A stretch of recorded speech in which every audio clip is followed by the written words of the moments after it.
Welcome to our Football Agent Regulations course. Foot Legal and Derechos del Fútbol bring this new course to you. We are experts in sports law. My name is Paz and I will be helping you navigate the new FIFA Agent Regulations. Let us begin. Today, we will take a look at the scope of football agent services.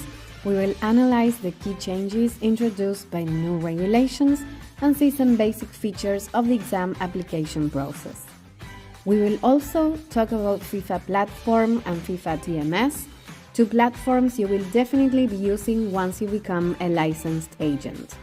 And we will start working with some of the basic definitions and articles of the General Rules section of the Football Agent Regulations. Without further ado, let's kick off. Now, the first section of the new set of regulations is the definitions, which is what FIFA typically does in this kind of documents. Although it may seem a bit boring and sometimes obvious, FIFA wants to ensure that we are all on the same page as we all come from different cultures and backgrounds. Let us read the first definition that says, agency, an organization, entity, firm, or private company retaining, comprising, employing, or otherwise acting as a vehicle for the business affairs of one or more football agents. Well, this means that agencies are allowed and therefore football agents can work within the same organization. The next two definitions that are important are that of football agent, that says a natural person licensed by FIFA to perform football agent services, and football agent services, football-related services performed for or on behalf of a client, including any negotiation, communication relating or preparatory to the same, or other related activity with the purpose, objective, and/or intention of concluding a transaction. So, when we talk about the scope of football agent services, as a football agent, you will perform different activities or services. The first one is that of legal representative, and as such, you will act as a representative sourcing and negotiating transfers or contract extension deals for players or clients. You will have to be proactive in your role. As an agent, you must be forthcoming in going out and finding further opportunities that your client might benefit from, particularly outside of football. This can sometimes be buying boots for a player, obtaining sponsorship contracts, and maximizing the player's earning potential, both on and off the pitch, through advertising and endorsements, and this is why the agent's network and commercial experience is so important. An agent can be called in to manage disputes with the club and deal with issues like racism if the player believes the club isn't dealing with the issue effectively. Agents can help players deal with other issues like confidence and mental health issues and intervene if the player isn't getting enough time on the pitch. If they can't help directly, they can bring in qualified people to help players through difficult times, set a recovery roadmap that's right for the player, and guide them back to their expected performance levels.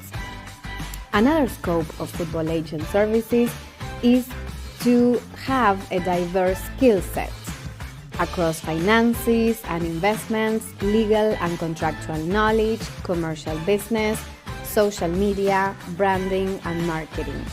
And lastly, commercial partnerships. You will need to understand the potential of commercial partnerships, sponsorships, and endorsements.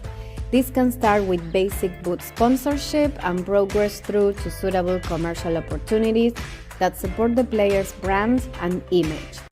Off the pitch, agents can media train players to help with post-match interviews so that what they say and how they say it presents to the club and themselves in the best light while ensuring they don't cross broadcasting rules. That is, things you cannot say on live TV. As you all know, the changes introduced by FIFA's football agent regulations have led to a transformation of an agent's job. Until last year, an agent's job was mainly governed by the domestic regulations of each association. With the new system, agents who pass the exam will be issued a license and they will be able to carry out their services in the 211 associations. The new system will be enforced as from the 1st of October, and those who have not obtained a license by FIFA won't be allowed to perform any kind of services. Additionally, if a player, a club, or a coach hires an agent that is not certified by FIFA, they can be sanctioned immediately.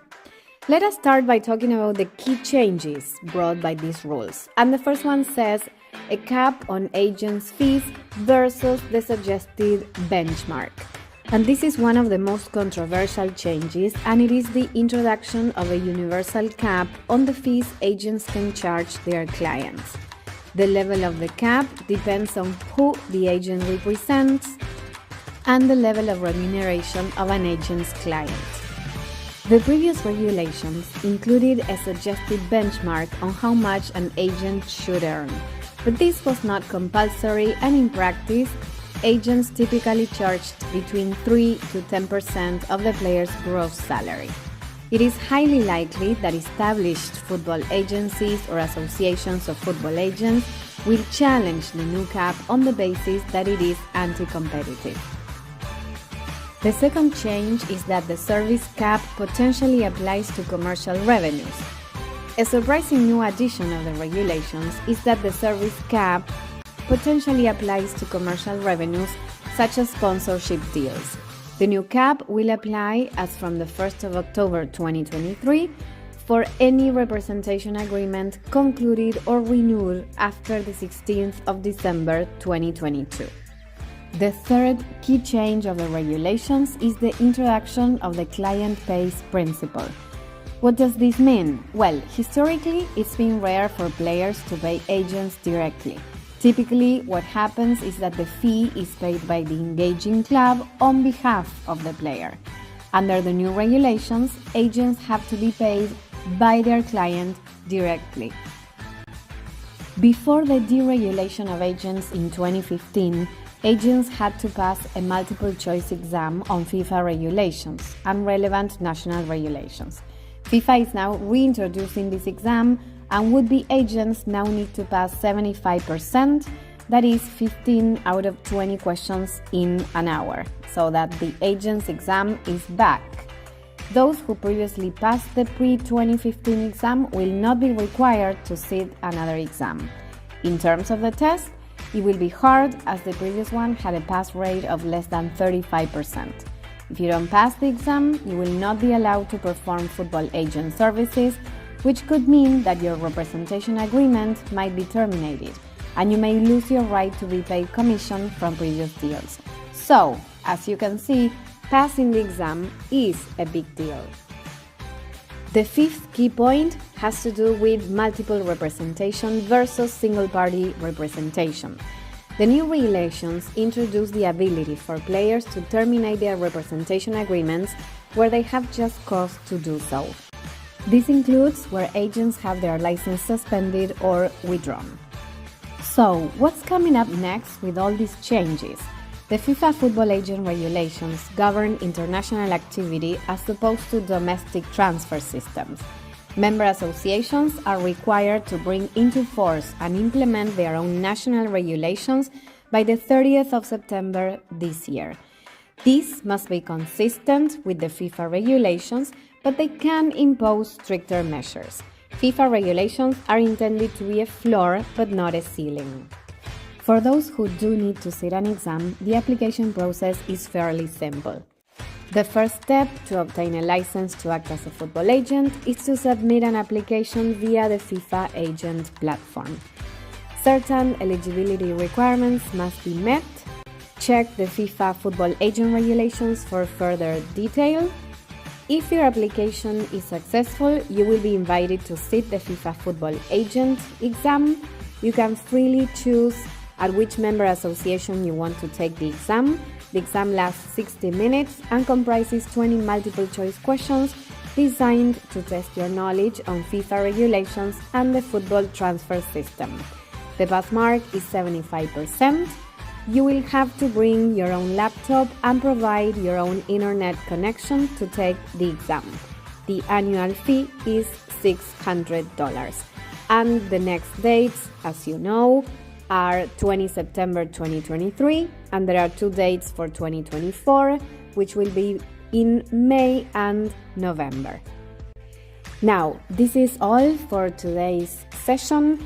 If you are planning on taking the test and you want to be a successful candidate, please subscribe to our channel and you can contact us for more information as to how to get all the materials you will need for the test.